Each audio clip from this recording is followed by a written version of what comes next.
For this part, we'll be talking about the loft function.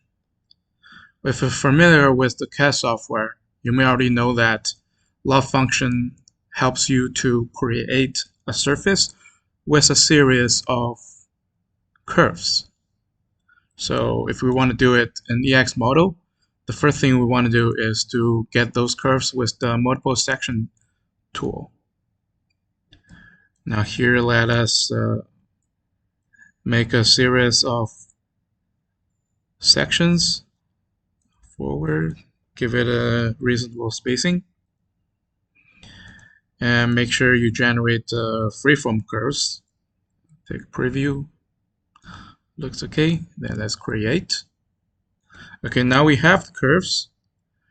What you can do is you can drag to select curves that you need, and under surfacing, choose Loft.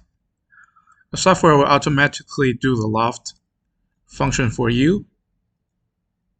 And of course, if you want to add, you can also click to add more curves, or if you don't want, you can remove last.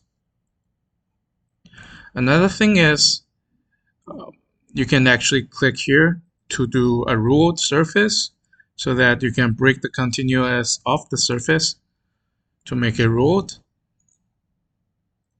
And if all the curves you have are closed curves, you can also check solid to make it into a solid model. All right. Now, for most of cases, what you actually want is a trimmed surface. And for some cases, you may see that the loft surface that you have did not actually large enough. So it's also possible to expand your loft for a certain distance so that it actually touches the cutting plane that you want.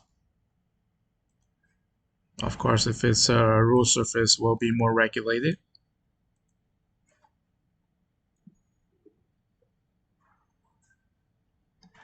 That's how you do the loft.